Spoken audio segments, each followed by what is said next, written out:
Chaqaloqlarda teri burmalari bir-biriga mos tushmasligi nimani anglatadi? Keling, bugun shu mavzu haqida gaplashamiz. Avval normal holatga to'xtaladigan bo'lsak, ko'pincha bu 3 oylikgacha bo'lgan bolalarda ko'proq uchrab turadi. Teri burmalari bir-biriga mos tushmaydi, lekin bola sog'lom bo'lishi ham mumkin. Buni aniqlab olish uchun bolani yerga yotqizamiz, oyoqlarini juftlaymiz, qaraymiz, oyoq uzunliklari bir xilmi, yo'qmi? Bir xil bo'lishi kerak. Ikkala tizza bir xil tekislikda turishi kerak. Ya'ni oyoqlar uzun, kalta bu bir-biridan farq qilib turmasligi kerak. Bolani oyoqlarini yoyganimizda bemalol og'riqsiz 90 gradusga ochilishi kerak.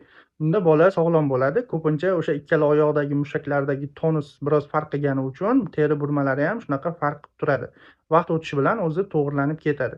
Kasallikka to'xtaladigan bo'lsak, son chanoq displaziyasi yoki son suyagi tug'ma chiqishi bo'lgan bolalarda shunaqa teri burmalari asimetriyasi kuzatiladi. Buni ajratib olish uchun yuqoridagi belgilarga bola tushmaydi, ya'ni farq qilib turadi. Oyoqlarni uzunliklarida farq qilishi mumkin, tizzalari bir xil tekislikda yotmaydi, oyoqlarini ochishda muammolar, og'riqlar bo'ladi yoki ochilmasligi mumkin. Shunaqa bo'ladigan bo'lsa, ularda kasallik belgisi borligiga shubha qilish mumkin yoki ba'zida ajrata olmay qolishingiz ham mumkin. Agar ikkala oyoqda ham patologiya bo'ladigan bo'lsa, oyoq uzunliklari bir xil bo'lib turadi, faqat o'sha teri burmalari va oyoqlarni ochilishida farq bo'ladi.